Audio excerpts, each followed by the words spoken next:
ဒီကောင်နော်ဒီကတော့ဆိုင်စားနော်ပြလိုက်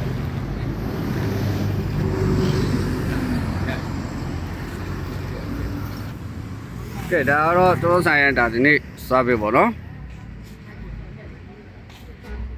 ချက်ပါလို့နေတယ်ချက်ကြည့်ကြအောင်လဲဒီကောင်ကတော့မြားမီစင်တာပေါ့နော်ဒါမြားမီစင်တာပါ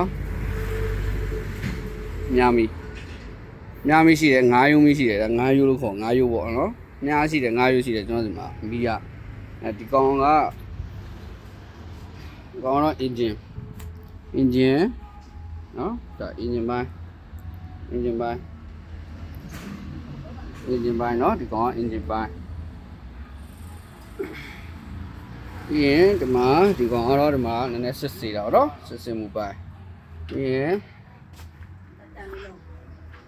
ဒါပါလေပေါက်စင်တာပေါက်တွေကပြတ်ကြည့်ပါဦးပေါ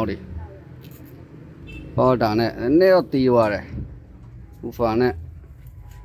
ဟုတ်ပြီသူ့ရဲ့စပီကာရောဒါပဲနှလုံးပဲ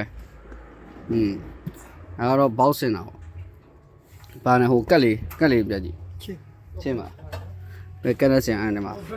နော်ဒီကက်နဲ့ပေါက်စင်တာနော်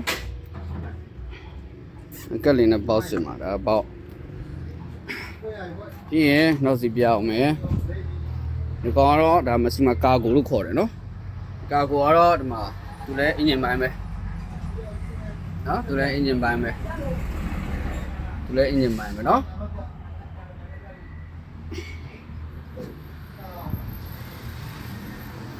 ဘာကလိုင်းရအောင်โอเคကျွန်တော်ဆိုင်ကိုအားပေးကြမိတ်ဆွေများအားလုံးကိုကျေးဇူးအများကြီးတင်ပါတယ်ဗျာနော်ဒါတော့လက်ရှိကျွန်တော်ဆိုင်ရဲ့အနေအထားလေးပဲဖြစ်ပါတယ်